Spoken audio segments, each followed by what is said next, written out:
Assalamualaikum warahmatullahi wabarakatuh. Salam sehat untuk Sobat Mitra Hospital semua. Kali ini saya akan membahas sedikit mengenai peranaan turun atau prolaps organ panggul. Jadi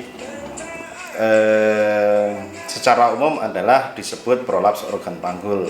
Organ di dalam panggul itu ada rahim, ada kandung kencing, ada saluran kencing, ada saluran ginjal, ada penggantung rahim, ada usus, dan lain sebagainya. Oleh karena faktor usia, faktor hormon, faktor genetik, dan lain sebagainya, maka otot-otot di dalam dasar panggul itu mengalami pelemahan, kendor, dan akhirnya organ-organ yang ditopangnya akan turun. Jadi secara umum itu, jadi bukan cuma peranaan saja yang bisa turun, tapi organ di seluruh rongga panggul itu bisa turun, maka disebut prolapsus organ panggul. Prolap itu turun, organ panggul yang mengalami turun. Salah satu diantaranya adalah peranaan, itu kira-kira. Dan biasanya kalau salah satunya turun, perananya turun, maka diikuti oleh organ-organ yang lain.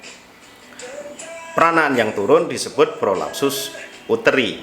Uteri itu rahim, prolapsus itu turun. Biasanya diikuti oleh organ yang lain, misalnya kandung kencing yang turun, namanya sistokel. Kemudian kalau rektumnya atau usus besarnya turun, maka disebut rektokel. Kalau usus halusnya ikut turun, namanya enterokel, kira-kira seperti itu. Lalu apa biasanya gejala yang dirasakan oleh pasien? Ya tentunya ini subjektif sekali, tergantung masing-masing pasien. Biasanya pada fase awal itu pasien mengeluh terasa ada benjolan, perasaan tidak nyaman di daerah panggul, gangguan pipis, buang air kecil tidak puas, buang hajat tidak puas, gangguan hubungan suami istri, tidak bisa mencekam lagi, dan lain sebagainya. Apa penyebabnya? Ya, penyebabnya banyak sekali, tapi paling utama adalah faktor usia, sehingga otot-ototnya udah mulai kendor karena faktor hormonal sendiri, dan diperberat oleh sesuatu yang menekan perut, sesuatu memberikan tekanan perut berlebih. Misalnya apa? Misalnya sering hamil dan melahirkan, sering hamil bayinya di atas 3.300, sering juga misalnya batuk kronis, misalnya penderita TBC atau penderita bronkopneumonia yang kronis dan lain sebagainya, sering angkat beban, sering mengejan saat berak, dan lain sebagainya. Terus bagaimana penata laksanaannya? Penata laksananya banyak. Pada fase awal penyakit, pada stadium awal, mungkin bisa juga dengan penguatan otot-otot dasar panggul dengan senam Kegel misalnya. Kemudian juga bisa dengan terapi suplemen hormon atau terapi sule hormon, hormon estrogen terutama. Bisa juga dengan penggunaan teknologi laser. Jadi otot-otot vagina dikuatkan dengan teknologi laser, dilakukan vaginal tightening dengan teknologi laser. Tapi untuk yang sudah stadium lebih lanjut, kalau sudah nampak rahimnya turun, maka cara-cara seperti itu tentunya tidak bisa. Ada juga yang menggunakan ring. Nah, jadi suatu plastik silikon dimasukkan ke jalan lahir untuk menopang dari rahim maupun kandung kencingnya.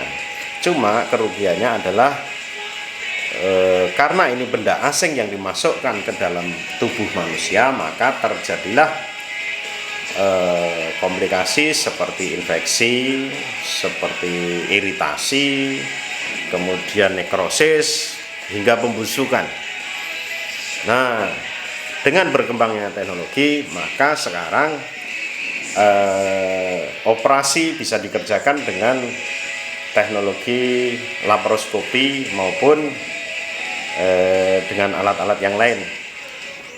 Untuk di Jambi sendiri sudah ada beberapa rumah sakit yang mampu melayani operasi dengan teknologi canggih seperti itu. Dan untuk di Rumah Sakit Mitra Hospital kita dengan sistem kamera, bantuan kamera, energi untuk memotong dan menyambung jaringan, maka kita sudah bisa melayani insya Allah problem-problem peranaan baik rahim turun maupun organ panggul seperti ini. Jadi tidak seheboh dan menakutkan seperti dahulu. Dan kelebihannya adalah karena dengan teknologi yang maju, dengan teknologi pembesaran kamera, jaringan itu bisa nampak jelas mana yang dipotong, mana yang disambung, mana yang dikuatkan dan lain sebagainya. Bahkan bisa dilakukan pemasangan jaring-jaring untuk diposisikan ke seperti semula. Jadi operasi pada peranaan organ panggul, peranaan turun atau prolaps organ panggul adalah dengan memposisikan kembali ke posisi semula sehingga keluhan-keluhan tersebut bisa hilang. Mungkin cukup itu dari saya. Untuk selebihnya mungkin sobat sekalian bisa langsung konsultasi kepada dokter ahli kandungan masing-masing atau bisa langsung datang ke Rumah Sakit Mitra Hospital Jambi. Terima kasih. Billahi taufiq wal hidayah. Wassalamualaikum warahmatullahi wabarakatuh.